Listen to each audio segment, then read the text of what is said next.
오늘 본문의 말씀은 주님 동행의 약속인 성막을 세우는 데 있어서 그 덮개, 그러니까 지붕에 대한 이야기입니다. 지붕을 어떻게 세울 것인지 그걸 우리에게 알려주는 말씀인데요. 오늘 생명의 삶에 실린 해설도 그걸 잘 설명해 주고 있습니다. 성막은 모두 4개의 다른 덮개를 가지고 있다라고 하는 것입니다. 4개의 다른 겹겹의 그 덮개가 차곡차곡 덮이는 그런 형태, 그런 구조로 되어 있다라고 하는 것을 우리가 오늘 말씀을 통해서 확인하게 되는데요. 결론부터 이야기하자면은 그 덮개, 그 지붕에 있어서 이 밖에서부터 안으로 가면 갈수록 그 외피로부터 안쪽에 있는 그 마지막 안에 있는 그 휘장에 이르기까지 가면 갈수록 안쪽으로 가면 갈수록 그 덮개의 뭐 색과 모양 혹은 또 구조나 어떤 재료 뭐 여러 가지 면에 있어서 이 성막의 덮개는 안으로 가면 갈수록 더 화려하고 더 아름답다라고 하는 것을 오늘 이 본문의 말씀을 통해서 우리가 아주 명확하게 확인을 할 수가 있습니다. 그거 한번 확인해 보시죠.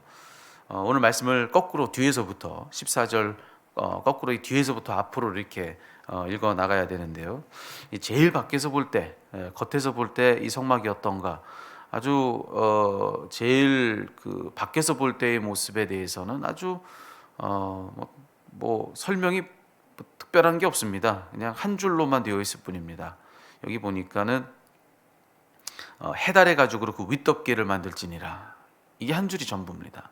그러니까 거기에 대해서 알 수 있는 것, 제일 바깥쪽 덮개에 대해서 알 수 있는 것은 해달 가죽으로 되어 있다. 그거 한 가지, 해달 가죽으로 만들어라. 근데 그것밖에 없는 거예요. 그걸 가지고 어떻게 하고 뭘 어떻게 연결시키고 이런 얘기가 없습니다. 그냥 해달 가죽으로 덮기만 하면 된다고 되어 있습니다. 자, 그 안쪽으로 또 들어가서 이제 밖에서 볼 땐 두 번째 덮개죠. 두 번째 덮개에 대해서는 또 뭐라고 되어 있냐면 14절 전반절에 순양의 가죽으로 막의 덮개를 만들어라 이렇게 되어 있습니다. 근데 여기에는 한 가지가 더 내용이 더해져 있죠. 첫 번째 제일 바깥쪽 덮개는 해달 가죽으로만 되라 이렇게 되어 있는데 두 번째 덮개에 대해서는 순양 가죽으로 하되 거기 붉게 물을 들여라 이렇게 되어 있습니다. 붉게 물들인 순양 가죽으로 덮개를 만들어라 이렇게 되어 있습니다. 그러니까 벌써 조금 안으로 들어가면서 하나의 내용이 더 더해져 있는 것을 보여지죠. 재료만 언급되어 있는 것이 아니라 두 번째 덮개에 대해서는 색을 지금 더해놓고 있는 것을 우리가 여기서 확인하게 되는 거죠. 자, 이제 안으로 또 들어가서 밖에서부터 볼 때 세 번째 덮개. 자, 그것은 이제 여기서부터 이제 설명이 좀 복잡해지는데요. 7절부터 13절까지가 이제 여기에 대한 내용입니다. 여기 보면은 결론적으로 이야기하자면 자, 세 번째 덮개는 염소털로 직조하여 만든 휘장이어야 된다 이렇게 되어 있습니다. 여기 중요한 것은 여기 내용들을 가만히 읽어보면요, 그 입체적인 형태에 대해서 우리가 좀 주목해 볼 필요가 있어요. 여기에 형태가 아주 복잡하게 서로 연결되어 있고 그렇게 이렇게 모양이 아주 다채로워지는 그런 이 구절들을 확인해 볼 수가 있는데요. 자, 그 형태와 모양에 있어서 어떻게 해야 되는지, 자, 거길 보니까 그 휘장의 재료로 염소털로 하고 뭐 그렇게 만들어서 직조된 그 이 뭐 일종의 천이라고 해야 될까요? 자, 그것을 어떻게 크기를 해야 되고 여기에 대한 규정이 이 안에 있습니다. 그리고 고라고 되어 있는데 뭐 고로 서로 연결시켜라. 근데 고리를 얘기하는 거예요. 그래서 각각의 그 만들어진 그 하나의 폭을 각 고를 연결을 해서 그 고끼리 서로 연결시켜서 서로 붙여놓고 뭐 이런 내용들도 여기 나오고요. 여기에 보면은 뭐 갈고리 얘기가 나오죠. 여기는 청동 갈고리로 이제 뭐 서로 어떻게 연결시켜 놓고. 여러분, 이 설명이 아주 자세하잖아요. 자세한데 도대체 머리에 그려지지 않는 내용입니다. 이게 무슨 얘기냐면 그만큼 내용이 이 모양이 복잡다단하다는 얘기예요. 단순해서 이 설명이 너무 단순해서 그냥 이 내용을 들으면 머릿속에 그냥 짠하고 그려지는 그런 게 아니라 설명이 아주 자세한데 도대체 듣는 것만으로는 알 수 없는, 눈에 보지 않고서는 그게 어떻게 생기는지 잘 알지 못하는 그런 형태와 구조로 지금 이 세 번째 이 덮개가 그렇게 되어 있는 것을 우리가 내용을 통해서 확인해 볼 수가 있다는 겁니다. 근데 여기서 보면 주로 모양에 대한 언급들입니다.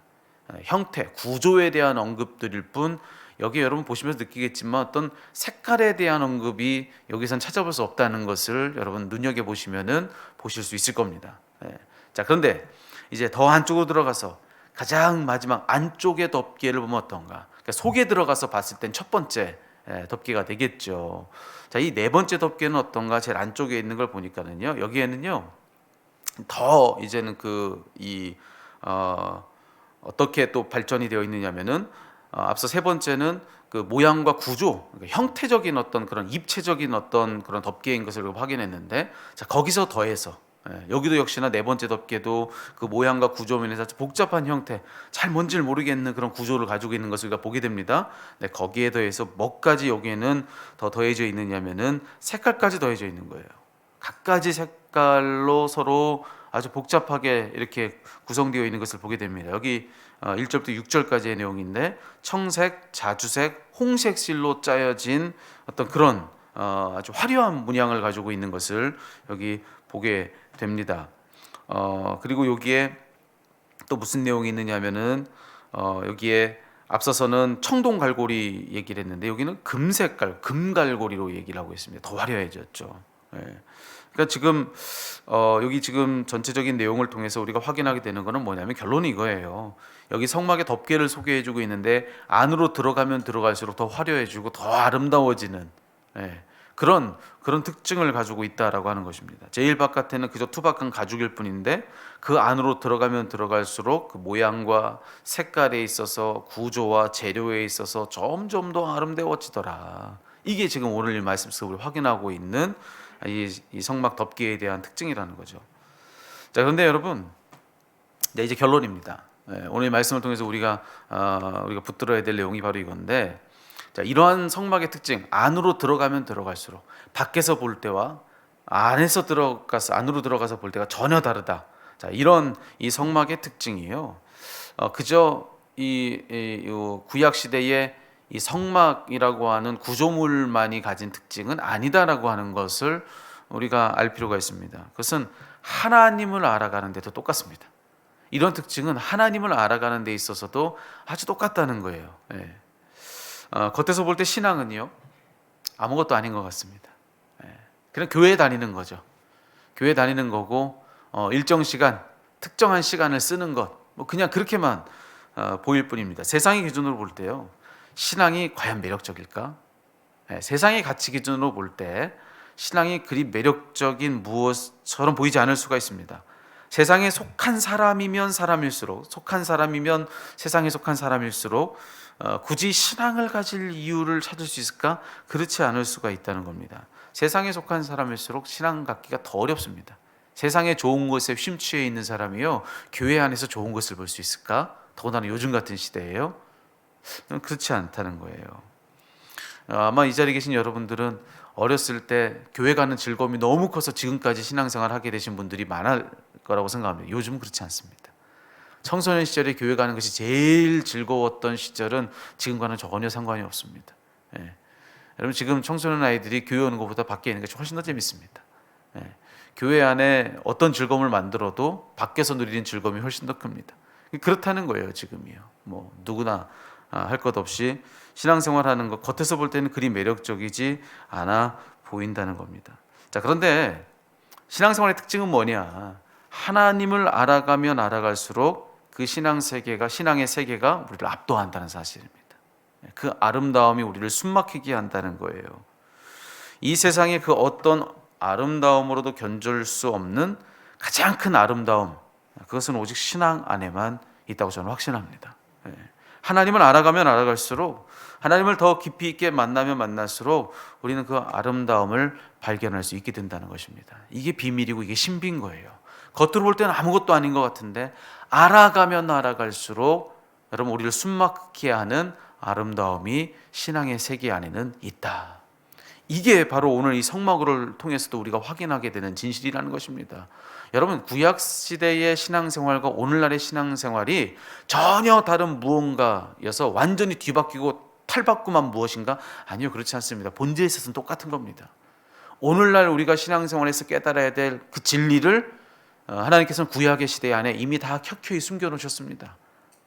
그 함께 일맥상통하는 흐름이 있다는 거예요. 그것이 바로 이것이라고 하는 것이, 신앙생활하는 것이요, 겉으로 볼 때는 아무것도 아닌 것 같습니다. 교회 왔다 갔다 하는 것 같습니다. 하지만 그 이상의 우리를 숨막히게 하고 우리를 압도하게 하는, 실로 그 세상에 어떤 아름다움과 비교할 수 없을 만큼 가장 아름다운 무언가가 하나님 안에 있다는 것입니다.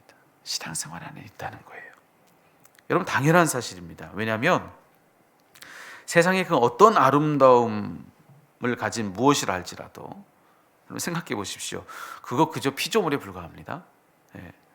그걸 지은 피조물이 있다라고 한다면 여러분, 그 피조물이 가진 그 모든 아름다움은요, 그걸 지은 조물주로부터 비롯된 것 아니겠습니까? 이 세상에 모든 것들을 지으신 분이 계시는데 그 조물주에게 이 세상이 가진 그 아름다움이 없을까? 이게 논리적으로 절대로 그럴 수가 없다는 것입니다. 그 모든 아름다움은 그걸 지은 분으로부터 비롯된 것이라고 하는 거예요. 그러니 여러분, 만약 세상에 그 무엇이 아름답다면 그 세상을 지으신 하나님께 그보다 더한 아름다움이 있다는 것은 너무나도 분명한 사실이라는 것이죠. 이치로도 딱 맞는 이야기라고 하는 것이죠. 그러니 오늘 이 아침에는 여러분, 이 사실을 좀 우리가 기억하면서 기도했으면 좋겠습니다. 한번 돌아보셨으면 좋겠어요. 여러분 스스로를 이 말씀 앞에서, 여러분이 아는 그분의 아름다움은 어디까지고 얼마큼입니까? 여러분은 그분에 대하여 얼만큼 그 아름다움을 누려보셨습니까? 얼만큼 그분의 그 신비로운 그 세계를 탐험해 보셨습니까?